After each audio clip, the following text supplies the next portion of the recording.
Digi locker గురించి మనం మాట్లాడదాం. So DigiLocker, so entity locker తెలుసుకునే ముందు డిజీ లాకర్ గురించి కొన్ని అంశాలు మనం మాట్లాడుకుందాం. సో ఇది కేంద్ర ప్రభుత్వం డిజిటల్ ఇండియా మిషన్ ద్వారా డిజీ లాకర్ అనేటువంటి ఒక వ్యవస్థను తీసుకువచ్చారు. దీనివల్ల బెనిఫిట్స్ ఏంటి అంటే భారతదేశంలో ఉన్నటువంటి సిటిజన్స్ ఎవరైతే ఉన్నారో వారు తమ యొక్క ఆధార్ కార్డును ఉపయోగించి డిజీ లాకర్ అకౌంట్ ఓపెన్ చేసి వారికి సంబంధించినటువంటి డాక్యుమెంట్స్ మనం భద్రపరచుకోవచ్చు. లైక్ మనకు సంబంధించిన మార్క్ లిస్ట్ కానీ, రేషన్ కార్డు కానీ, కమ్యూనిటీ సర్టిఫికేట్ కానీ, నేటివిటీ సర్టిఫికేట్ కానీ, రెసిడెన్సీ సర్టిఫికేట్ కానీ, ఇన్కమ్ సర్టిఫికేట్ కానీ, ఆధార్ కార్డు కానీ, పాన్ కార్డు కానీ, ఓటర్ ఐడి కార్డు కానీ, ఏ కార్డునైనా మనం డిజీ లాకర్లో భద్రపరచుకోవచ్చు. అర్థమైందా?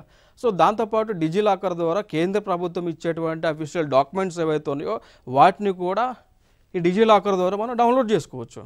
ఈవెన్ ఆర్సీ బుక్స్ కానీ, సో బండికి సంబంధించి వెహికల్కి సంబంధించిన రిజిస్ట్రేషన్ సర్టిఫికేట్స్ కానీ లేదా డ్రైవింగ్ లైసెన్స్ కానీ డిజీ లాకర్ ద్వారా గవర్నమెంట్ ఆఫ్ ఇండియా మినిస్ట్రీస్ నుంచి మనం తీసుకోవచ్చు, పుల్ చేసుకొని డిజీ లాకర్లో పెట్టుకోవచ్చు. నీడు ఉన్నప్పుడు సంబంధించినటువంటి ఆఫీసర్లకు చూపించవచ్చు.